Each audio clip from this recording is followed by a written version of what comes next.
The reason why I can't believe in the Trinity is because the Bible never says Jesus is God. What about John 1:1 and 1:14? And the Word was God, and the Word became flesh. Well, it doesn't say Jesus was God, it says the Word was God. What about Thomas's confession to Jesus after he rose from the grave?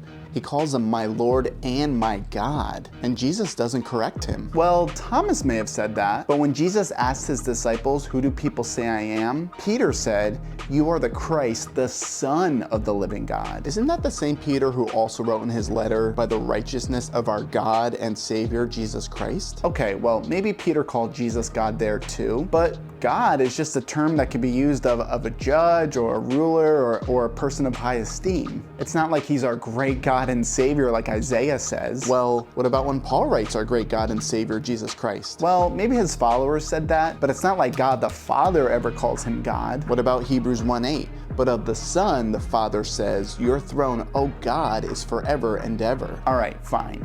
Jesus may have been called God, but even the devil is a god. What matters is if Jesus is called Yahweh, because Yahweh is the actual name of God in the Old Testament. You know, it's funny that you say that because the same author from the book of Hebrews, just a couple verses later, attributes Psalm 102 to Jesus, which says, You, Yahweh, laid the foundation of the earth in the beginning, and the heavens are the work of your hands. All right, so you have one author using an Old Testament text to call Jesus Yahweh.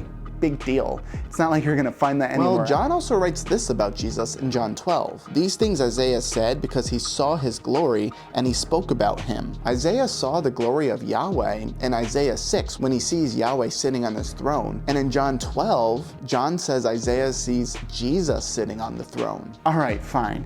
You may have his disciples calling Jesus Yahweh, but it's not like Jesus ever called himself Yahweh. Now that would be John 8:58. Jesus said to them, Truly, truly, I say to you, before Abraham was, I am.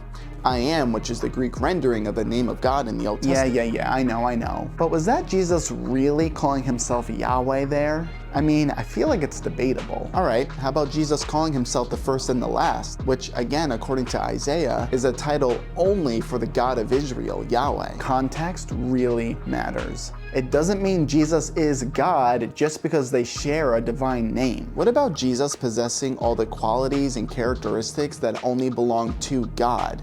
Would that prove anything to you? So we both agree that there's only one creator, right? Just one.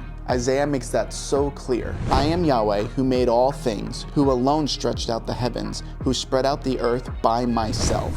Go on. Not once, not twice, but multiple times by multiple authors in the New Testament do they all testify to Jesus being the creator of all things. John 1:3, Hebrews 1:2, Colossians 1:16, which says, For by him all things were created. There are logical explanations for those passages. Jesus is sinless. Well, even the angels are sinless. Jesus is holy and worshipped as holy. Well, yeah, I guess the angels aren't worshipped as holy. In Revelation 5, we have Jesus receiving the same exact worship as the Father by all of creation. Well, it can be argued that the worship due to Jesus differs from the worship due to the Father. I mean, you see this in the Old Testament in 1 Chronicles 29:20, where it says that the people worshiped Yahweh and David. Really? Well, then how do you explain John 5:23? That all may honor the Son just as they honor the Father. Well, that can't be what Jesus meant, because Jesus says that the Father is greater than him. He does say that,